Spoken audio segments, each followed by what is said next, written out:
Орхонгой тосгонд олон улсын дайчин Батажоп Бимбаевич Батуевийн дурсгал зориулсан өсвөрийн чөлөөт бүхийн 32 дахь удаагийн бүгд найрамдах улсын тэмцээн эхэллээ. Тэмцээн Баатрин өөрийнх нь суралцаж байсан сургуульд болж байна. 1993 оноос хойш энэхүү тэмцээнийг зохион байгуулахад зөвхөн дүүргийн цагиргаа спортын яам төдийгүй. Нэг нутгийнхан болон төрөл төрөксөд нь ч оролцож иржээ. Харин яагаад тэмцээнийг чөлөөт бүхөөр явуулахаар сонгосон бол? Манай чөлөөт бүхийн үнэхээр том дэмжигч хорхой том байсан. Тэр бол Шабалу Баяр Дамбаевич. Тэр бусад аймаг бусад тосгон нэрвж тэмцээнд болдог. Ахын чинь нэрвж тэмцээнийг явуулж байя гэсэн санал гаргасан юм. Тэр үеэс хойш ковид үеигс тооцвол 30 гаруй жилийн турш энэ тэмцээн тасралтгүй болж байгаа юм а. Турнир проходит. Энэ жил тэмцээнд Бурятийн аймаг дүүргүүд болон хөрш бүс нутгаас ирсэн 150 орчим тамирчин оролцжээ. Ер нь энэ тэмцээнийг яг энэ зохион байгуулах тодорхой зорилго утга учир байсан. Манай нутаг усны хүн дайчин Батажоп Бимбаевийн дурсгалыг хүндэтгэхийн төлөө оролцогчдын тоо биш чанарт анхаарах. Энд үнэхээр хүчтэй тамирчид ирж ур чадвар, зан чанараа харуулах ёстой гэж үзсэн. Тэмцээнд уламжлалт, шагналт байруудаас гадна шилдэг бүх, шилдэг техник, шилдэг дасгалжуулагч, ялалтад тэмүүлэх хүслийн төлөө гэсэн тусгай номинацуудыг бий болгожээ. Тэмцээн эд дундаа үргэлжилж байна. Би аль хэдийн 3 давсаа. Дахиад нэг ялчвал авраг болно. Өнгөрсөн барилдааны дүн ямар байсан бэ? Бүгдийг нь ялсан юм а. Олон хүн ирсэн байна. Бид эрхүүгээс ирсэн. Бидний өрсөн юм сайхан барилдж байна. Би өөртөө итгэлтэй байгаа. Заавал ялт байгуул. Ямар байр эзлэн гэж бодож байна? Шовтрогод орно гэж найдаж байна. Улаан одонтны дурсгалыг зөвхөн тэмцээний үеэр биш, мөн хөгжүүлэн хүндэтгсээр байна. Амиа алдсан дайчдын дурсгалын хөшөөнд цэцэг өргөдөг юм. Тэр бол эр зоригтой, сайн мэдлэгтэй хүн байсан. Цэргийн дээд боловсрал эзэмшсэн. Мэдээж дайн хүнд байсан. Хавцалт, уулан дүрнэж байсан учраас цэргийн хэрэгт онцгой арга барил мэдлэг шаардсан. Мөн зохион байгуулагчид энэ тэмцээн манай бүгд найрамдах улсын олон шилдэг тамирчинд спортын их замыг нээж өгсөн гэдгийг онцолж байна.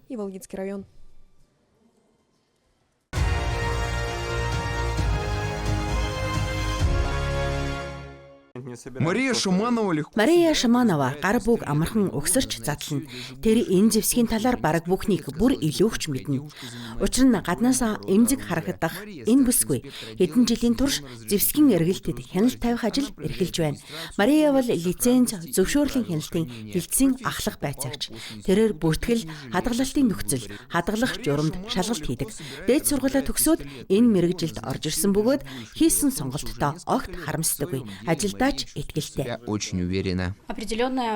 Мэдээж баг зэрэг сандарч байсан. Гэхдээ иргэний зэвсгийн эргэлт маш идэвхтэй, өргөн хүрээтэй учраас тэр мэдрэмж хурдан арилсан.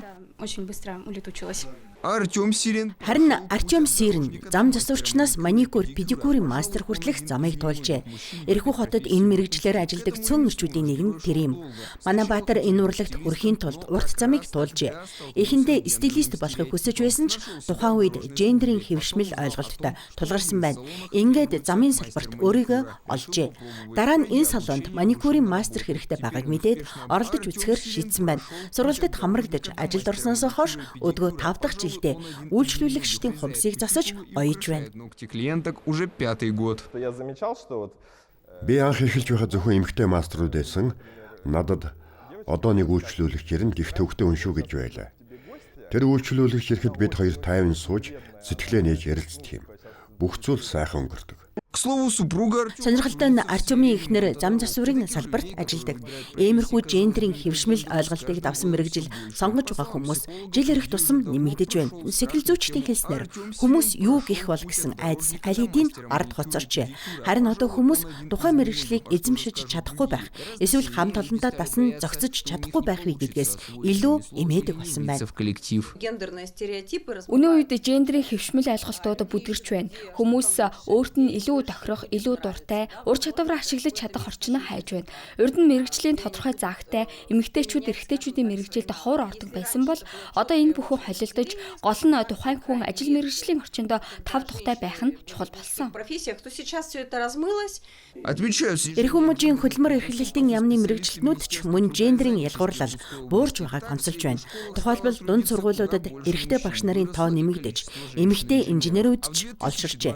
Мөн 2021 онд Оросын холбооны улсын хөдөлмөрийн яам эмэгтэйчүүдэд хориотой мэрэгжлийн жагсаалтыг 4 дахин багасгасан байна. Ер нь манай хөдөлмөрийн зах зээл дээр гендерийн ялгуурлал хориотой. Хүйс, нас, цалин хөлсний түвшнээр ялгаруулахыг хориглодог. Эцсийн дүндээ ямар мэрэгжил эзэмших, юунд суралцах вэ гэдг нь тухайн хүний өөрийн эрх юм. Мөн мэрэгчлэнүүдийн үзэж байгаагаар гендерийн хил хязгаар бүдгэрч байгаа нь зөвхөн нэр хүндийн асуудал биш. Харин бизнесийн өрсөлдөх чадвар, өнөөгийн нөхцөлд дасан зохицох чадвартай шууд холбоотой болжээ. Ажил олгогчдын хувьд хэвшмэл ойлголтоос татгалзах нь компанийн имиж, нэр хүндийн нэг хэсэг болж, тэр нь залуу мэрэгжилтнүүдийг татахад чухал нөлөө үзүүлдэг байна.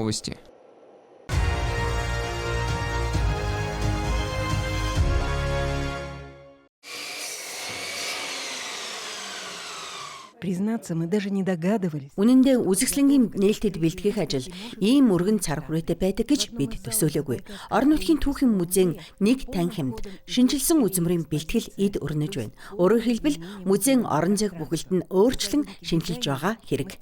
Дизайнерын шийдлийн дагуу мастерууд өнгөний сонголтыг сольж, 50 үзүүлэнгийн самбаруудыг байрлуулж, ирээдүйн үзмөрийн гэрэлтүүлгийг тохируулж байна. Үзэсгэлэнгийн нэрч өөрөө анхаарал татам. Хоолны ном эсвэл туршлагатнууд, тогооч, жихэрчин, декабрист, түүний эхнэр болон Самалинов хэмээх нэгэн. Уг болон утга санаа нь арвин. Харин энэ нь ч учиртай. Эрх үзэсгэлэн олон сэдвийг нэг дор багтаасан байна. В себя много разных тем. Энд бид декабристуудын ногоон талбайгаас эхлээд хооллох үйл явцыг хүрээлж байсан материалын соёлын тухай өгүүлнэ. Мөн хоол бэлтгэхэд тулгардаг бэрхшээлүүд, Европын хэсгээс манай нутг руу бараа бүтээгдэхүүн хэрхэн тээвэрлэгддэг байсан талаар ч ярина. Декабристуудтай ойр харилцаж, тэдний нөлөөг хүчтэй мэдэрсэн хүмүүсийн тухай ч өгүүлнэ. Жишээлбэл Зензинов гэдэг гайхамшигтай худалдаач байсан. Тэр декабристуудтай харилцсны дараа нэрд гарсан ботаникч, судлаач, зураач болж үнэхээр сонирхолтой өвөлдөөсөн хүн. Ер нь энэ үзэсгэлэн хүн бүр өөрийн гэсэн судалгаа хийж декабристуудын тухай илүү ихийг мэдэх, тэдний амьдралын өнгө төрх онцлогийг гайхан сонирхох боломжтой. Мөн Смолянинов гэж хэн байсан, тогооч, жихэрчин хоёр ямар холбоотой вэ гэдгийг ч тайлж ойлгоно. Өөрөөр хэлбэл энэ бол нэг төрлийн үзэсгэлэн детектив юм. Эту выставку Үзэсгэлэн хэдэн сарын турш Ирхүү, Владивосток, Читахо болон бүс нутгийн музейн мэрэгчлэнүүдийн хамтарсан баг бэлтгэжээ. Төслийг Владимир Ботанины войны сан дэмжсэн байна.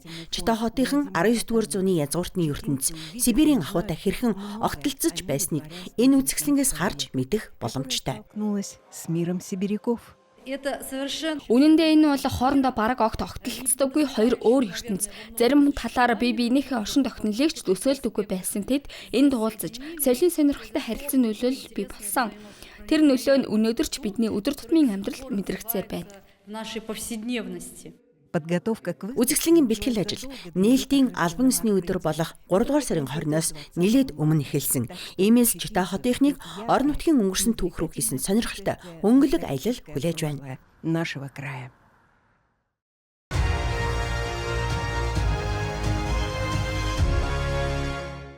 Конкурс Мисс Хангалас Мисс Хангалас тэмцээнийг 20 гаруй жилийн өмнө зохион байгуулж байжээ. Энэ хугацаанд уг тэмцээн Якутийн олон алдартай гоо бүсгүйг тодруулсан байна. 2017 он хүртэл жил бүр зохион байгуулагддаг байсан ч Мисс Якутия олон улсын хэмжээний төсөл хаагдсанаар орон нутгийн шатны тэмцээнж зогссон юм. Харин энэ жил Мисс Хангаласыг дахин сэргээж хамгийн түрүүнд оролцогчдод тавих шаардлагыг шинжилжээ. Манай тэмцээний шаардлагад өмнө нь 90-60 гэсэн хэмжээс модель төрөх зайлшгүй байсан. Харин энэ жил бид хатуу хязгаар тавиагүй. Зөвхөн 165 см-аас намхангүй байх шаардлага тавьсан. Хэмжээс стандартын хувьд энэ удаа огт хатуу шаардлага байгаагүй. за звание глав. Энэ жил гол тэтмийн төлөө улс улсын өнцөг булан бүрээс ирсэн 8 бүсгүй өрсөлдсөн байна. Тэдний дунд их сургуулийн оюутан, ахлах ангийн сурагчид ч байжээ. Классница. Конечно же, я Би багасаа энэ тэмцээнийг хардаг байсан, оролцохыг хүсдэг байлаа. Харин одоо өөрийгөө Мисс Хангаласт оролцох хэмжээнд хүрсэн гэж бодоод зориглосон. мисс Хангалас. Я вдохновилась. 2024 онд Мисс Россияд Якутскаас оролцсон бүсгүй төрүүлсэн надад их урам зориг өгсөн. Түүн шиг алхахыг хичээдэг байсан ч болтоггүй байлаа. Одоо бол арай дээрдэж байна. И более-менее.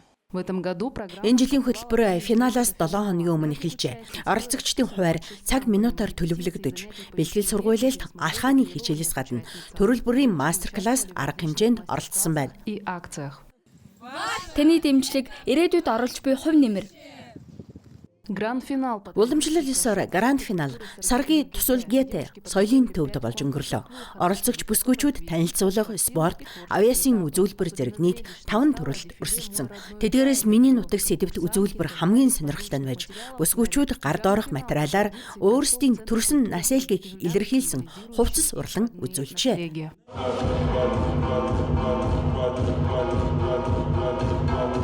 Еще одно важное. Мөн энэ жил нэгэн чухал шинжилэл хийсэн байна. Урд нь дитэм шилждэг байсан бол одоо мөнгө зэсээр урлаж, очир алмазаар шигтгсэн онцгой дитэм ялагчийнх болж үрд хадгалагдах болжээ. Титула.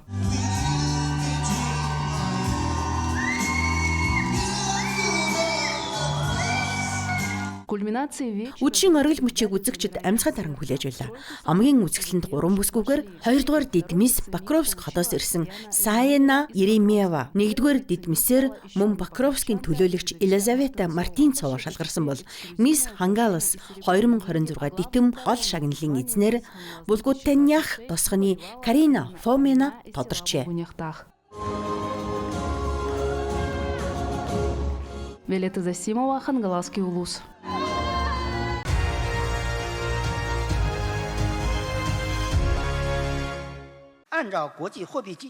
Олон улсын валютын сангийн ангиллын стандартыг даган хятад улс удирдлагатай хөөгч валютын ханшийн тогтолцоог хэрэгжүүлдэг.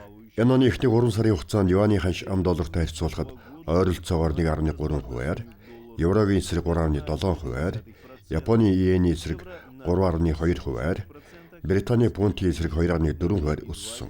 Хятад улсын хувьд валютын ханшаа зориуд сулруулж худалдаанд өрсөлдөөний давуу тал бий болох шаардлагач байхгүй. Тийм зорилгоч байхгүй. Девальвации валюты. Сангийн сайд Лан Фоман форумын үеэр мэдэгдэхдээ 2026 онд хэрэглэх дэмжих бодлогыг гэрчимжүүлж, иргэдэд шууд мөнгөн дэмжлэг үзүүлэхэд онцгой анхаарах болно гэж онцоллоо. Төв засгийн газар хэрэглээний зардлыг нэмэгдүүлэх зорилгоор 350 тэрбум юан буюу 5.5 тэрбум Америк доллароос дээш төсөвлөж, мөн иргэдийн орлогыг нэмэгдүүлэх нэмэлт арга хэмжээнүүдийг хэрэгжүүлэх юм а. Хөрөнгө оруулалтын салбарт хотчлт болон шин чанарын үйлдвэрлэлийн хүч зэрэг стратегийн чиглэлүүдэд оллон анхаарах аж. Энэ чиглэлийг аж үйлдвэр, мэдээллийн технологийн сайд Ли Личен дэмжсэн байна. Мы планомерно. Бид дэвшилтэд суур технологийн хөгжлийн тулгымцсан асуудлуудыг шат дараатах шийдвэрлэн, квант тооцоолол, биотехнологийн үйлдвэрлэл, ус төрөгчийн түлш, цөмийн дулааны нэгдэл, нейрокомпьютерийн интерфейс, суурил усан хиймэл оюун ухаан, 6G сүлжээ зэрэг чиглэлд томоохон агт гаргана. Мөн дэлхийн инновацийн сүлжээтэй нэгт хамтран ажиллах болно. Будем взаимодействовать с глобальной инновационной сетью.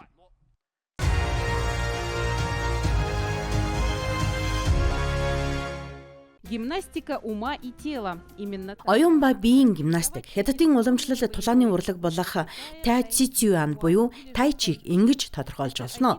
Энэ нь уушуугийн нэг төрөл бөгөөд түүх нь олон зуун жилийн гүн гүнзгий улбаатай.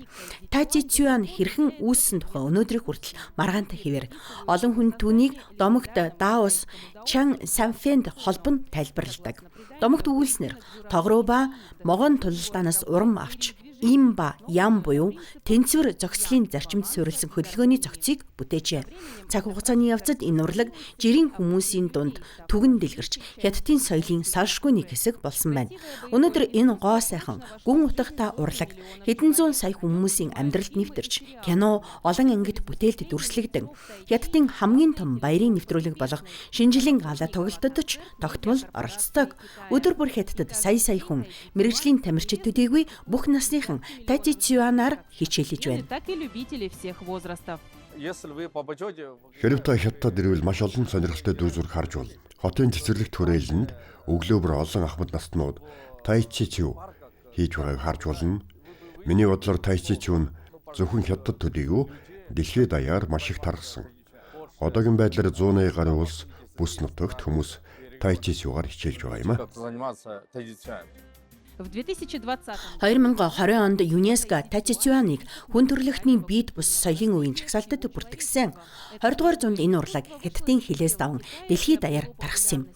Биеийн дасгал хөдөлгөөнийг сэтгэл санааны бясалгалтай хослуулсан өвөрмөц арга барил нь дэлхийн олон орны хүмүүст ойр ойлгомжтой санагдсан байна. активность с духовными практиками.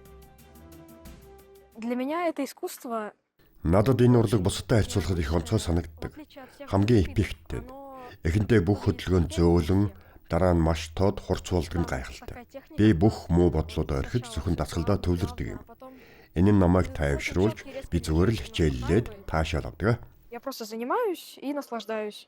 Это красивый вид, он плавный. Энэ бол маш гоёмсог, уян зөөлөн, хамгийн таатай мэдрэмж төрүүлдэг төрөл. Мөн толгоогоороо бодож зөв байрлал, зохилтыг ойлгож, дасгалын зохицуудыг сурч байж тайзан дээр гардаг. И учить комплексы, чтобы с ними выступать. Правильная Биеийн зөв байрлал, удаан хөдөлгөөн, бие суллах, амьсгалаа хянах, эдгээр суурийг эзэмшихэд 3 жил хүртэл хугацаа шаардлагатай. Тиймээс суур дасгалуудаас эхэлж аажмаар гүнзгийрэх хэрэгтэй. погружение в процесс. Самое базовое, например, движение это Суур хөдөлгөөн бол зэрлэг морины дил илэх юм. Үүнийг ингэж хийдэг. делаем шар, правая рука сверху. Алхаад баруун гар дээр алхам амьсгаа авна. Одоо зүүн гараа урагш, баруун гараа доош чиглүүлнэ. Гарна. Правую вниз, выдох. Тайцзичуань укрепляет Тайчичуан нь эрүүл мэндийг дэмжиж, уян хатан байдлыг хөгжүүлж, стрессийг бууруулдаг. Давуу талуудын тоочвол дуусахгүй. Хамгийн чухал нь энэ урлагаар хичээлэхэд тусгай бэлтгэл, тоног төхөөрөмж шаардлагагүй. Зөвхөн сурах хүсэл хэрэгтэй. боевое искусство. Та гэрээсээ гараад л гадаа балкон дээрээ эсвэл гэртээ тайчи чивгийн багаахан цог хөдөлгөөн хийж болно. Ингэснээр өөрт хэрэгтэй биеийн идэвхийг авч хамгийн гол нь өөрийгөө сайхнаар мэдрэх боломжтой.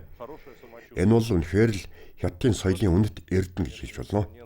Я бы так сказал, что это вот такая драгоценность китайской культуры. Глеб Музруков ключевая. Глеб Музруков бол Орост уушиг хөгжүүлж түгээн дэлгэрүүлэхэд чухал үүрэг гүйцэтгэсэн хүн. Тэр 1980-ад онд энэ урлагийг жижиг дугуулангаас гаргаж албан ёсны спорт болгосон бөгөөд өнөөдөр түүний бүтээл 52 бүс нутгийн 40 мянга гаруй тамирчдыг нэгтгэж байна.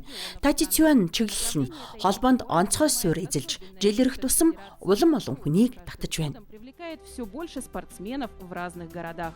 Тайчи чив зогсолтгүй хөгжиж, өөрчлөгдөж, урагшилж байна. Уламжлалт спортын тайчи чив сайн хөгжиж, тамирчид нь зарчим, байрлалаа сайтар баримталж байгааг харахад таатай байдаг юм а. Сегодня Россия Өнөөдөр Оросын мастерууд ур чадвараа дээшлүүлэхээр тогтмол хятад руу зорчиж, харин хятадын багш нар мастер-класс, семинар зохион байгуулахаар Орост ирж байна. Энэ нь урлагийн жинхэнэ төрхийг хадгалж, түүнийг улам түгээхэд хувь нэмэр оруулж байгаа юм. Мөн өнгөрсөн жил ЮНЕСКОгийн ерөнхий баг хурлаар 3 дугаар сарын 21-нд Тайчичуаны олон улсын өдөр болгон зарласан.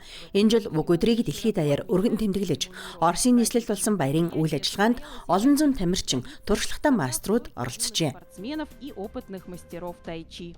Ой, такая смысловая. Энэ бол утга агуулга соёл иргэншлийн онцлог бүхий хятадын ард түмний үнэт өв нэгэн эрдэнэ юм. Үүнийг хадгалж, үеэ сүйд дамжуулах ёстой. Гадаадынхан ч энэ урлагаар хичээлж, өргөн тархаж байгаа нь нэгдүгээрт маш үзэсгэлэнтэй, гайхамшигтай зүйл. Во-первых, это очень красиво.